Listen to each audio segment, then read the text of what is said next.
Hello दर्शकों, कैसे हो। मैं अब लाइव आ चुका हूँ।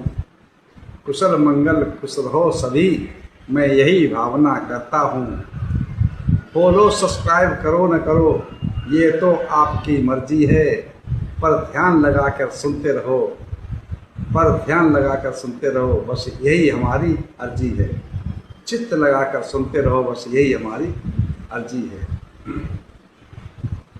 धम्पद की 41वीं गाथा, धम्पद की 41वीं गाथा और चित्तवज्ञ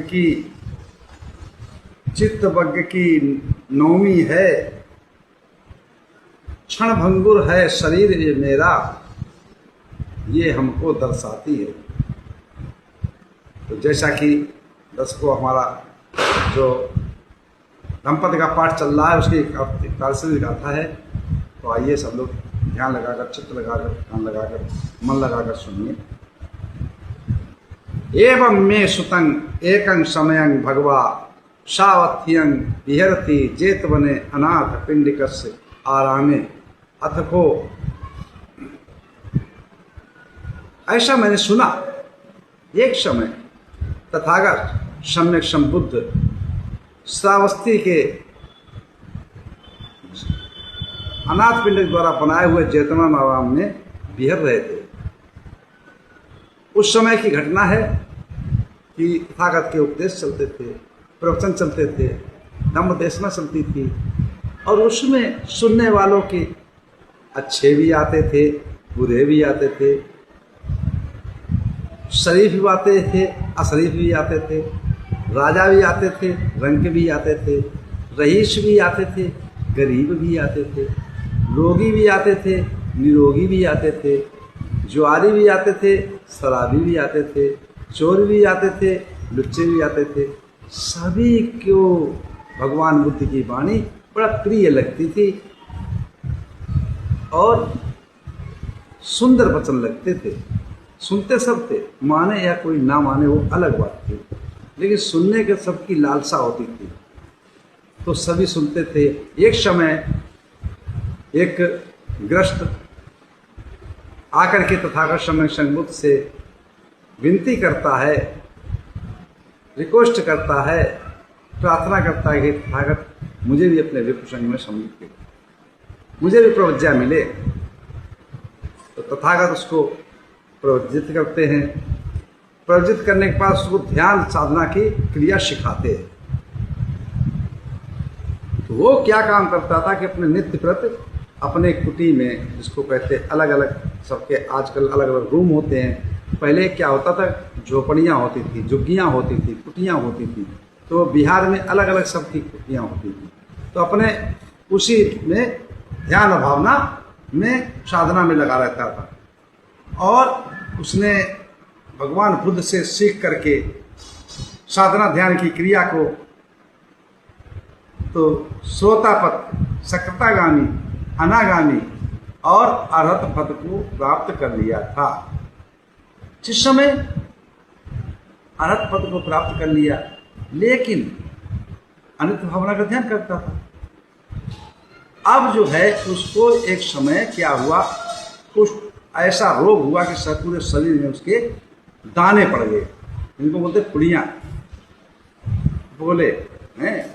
अब उनसे जो है मवाद निकलता, पक गए, मवाद निकलता तो मवाद में बदबू आती, उसके चीवर में भी लग जाता है, चीपर चमक जाता। तो उसका नाम तो भगवान बुद्ध ने रखा था तिस्स। लेकिन उसके जो और अन्य भिक्षु सहपाठी थे तो उसको उत्तगत तिस्स कहने लगे। क्यों? कि वो चीवर चिपक जाता, हरदम बदबू मारता है, इसलिए। तो अब उसके पास कोई नहीं जाता।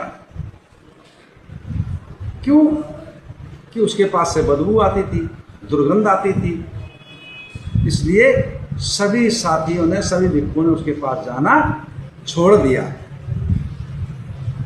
एक दिन तथागत अपने ध्यान भावना साधना में बैठे हुए थे, बैठने चित्त की दृष्टि से देखा कि वो भिक्षु जो तिस्य है वो हरत पद को प्राप्त कर चुका है। अनित भावना ध्यान करता है कि शरीर नाशवान है, शरीर क्षणभंगुर है, शरीर यहीं पड़ा रह जाएगा, नष्ट हो जाएगा। तो वो तो ध्यान भावन लगवा, लेकिन उसके सहपाठी जो हैं, साथी जो हैं, कोई भी उसकी सेवा नहीं कर रहा, उसको ना नहा पाता है, ना धो पाता है, बेचारा पड़ा है। तो तथागत सम्यक संबुद्ध ने क्या काम किया? आनंद से कहा, आनंद बोले हाँ मंत्री जी, ऐसा करो, थोड़ा पानी गर्म करो। पानी गर्म कर रखवा दिया, और सम्यक संबुद्ध शास्त्रा, सम्यक दृष्टि रखने वाले, सब पर करुणा बरसाने वाले, सबके दया रखने वाले, मैत्री रखने वाले, तथागत तिस्य के पास जाते हैं और कहते हैं, तिस्य देखता है और देकर के मनि मरते पंचांग प्रणाम करता है। तथागत मेरा साष्टांग प्रणाम है, पंचांग प्रणाम है, कोई बात नहीं। तो जिस समय तथागत को जाते हुए देखते तो और भी भिक्षु भी साथ होते थे कि तथागत उसके पास गए तो होता है और भी भिक्षु होते। जैसे आज समय पे प्रैक्टिकल के लिए देख लीजिएगा, मेरा अपना अनुभव है कि अगर कोई धनाढ्य है, पैसे वाला है, अच्छी पैठ है जिसकी, अगर वो कोई काम करता है, झाड़ू लगाता है, तो 50 लोग उसके साथ में हो जाएंगे, सैकड़ों हजारों हो जाएंगे साथ झाड़ू लगाने के लिए। तो वैसे ही चाहता है शास्त्रा के साथ में वो भिक्षु दौड़ पड़े। क्या बात हो गई भाई? तो तथागत ने कहा, जाओ वो गर्म पानी रखा, उसको उसके पास जहाँ गर्म पानी हो रहा वहाँ लेके चलो इसको। तो उठा के लेके गए और तथागत ने उस गर्म पानी से उसको नहलवाया।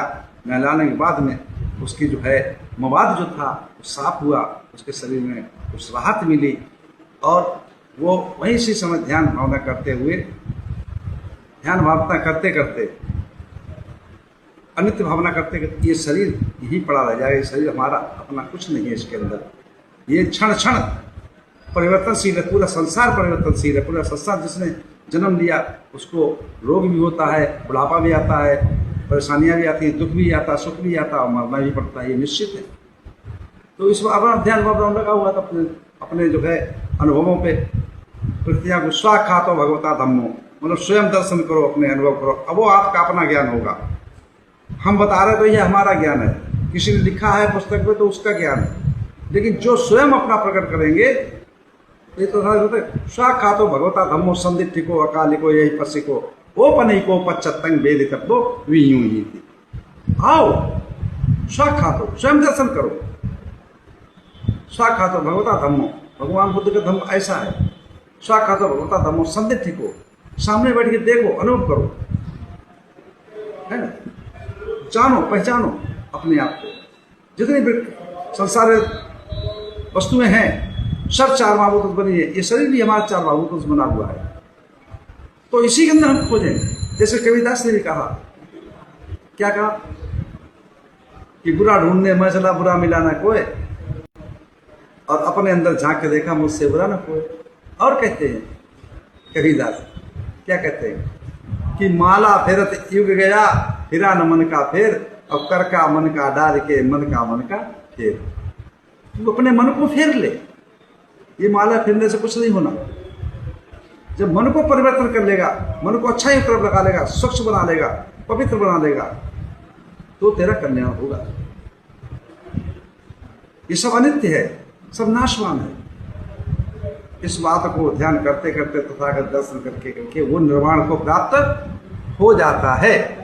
और जिस समय वो निर्वाण को प्राप्त हो जाता है तो क्या कहते हैं तथागत समय गाथा कहते हैं, भिक्षुओं को समझाने के लिए कि अचिरंग बत्तयंकायो पठविंगदि शेषति शुद्धो अपेत विज्ञानो निरर्थं वा कलिंगरं। अचिरंग बत्तयंकायो पठविंग अदि शेषति शुद्धो अपेत विज्ञानो निरर्थं वा कलिंगरं। ये अहो, ये तुच्छ शरीर, जैसे ये इसका पड़ा शरीर था तिस्य का, तो ये तुच्छ शरीर शीघ्र ही चेतना रहित हो जाएगा। जब तक इसमें मरा हुआ हर इंसान है, लेकिन जिसकी सांस चलती है तो वो चलता फिरता है, करता है, धरता है, देखता है, भालता है? और जिसकी सांस रुक गई, ये शरीर जो है क्षण क्षण परिवर्तन होता है, क्षण क्षण मरता बनता बनता बनता बनता बिगड़ता बनता बिगड़ता है, एक क्षण में करोड़ों बार बनता बिगड़ता है। ये शरीर नाशवान है, इस पे हमें भरोसा करना चाहिए। ये क्षणभंगुर है, तो ये शरीर यहीं पड़ा रह जाएगा। लेकिन जो कृत्य करोगे, जो शुभ कार्य करोगे, तो इसलिए मोह, लोभ, द्वेष, राग, ईर्ष्या, खिंचाव, तनाव, बेचैनी, विचगना, लालच है, इन चीज़ों को छोड़ करके अपने आप को जानो, अपने आप को पहचानो, अपने आप समझो और अपने चित्त की सुरक्षा करो। ये शरीर क्षणभंगुर है, शरीर पर ध्यान मत दो, जितना किसी के साथ हो सकता है परोपकार कीजिए। ये गाथा का अर्थ था। इसी के साथ मैं अपनी वाणी ध्यान देता हूँ। आप सब लोग मंगल हो, कल्याण हो, सुखी जीवन हो, निरोगी काया हो, दुख दूर हो जाए, सुख से वास करो, हमेशा प्रशंसा करो। आप सब लोगों में मंगल हो, मंगल हो, मंगल हो, मंगल हो।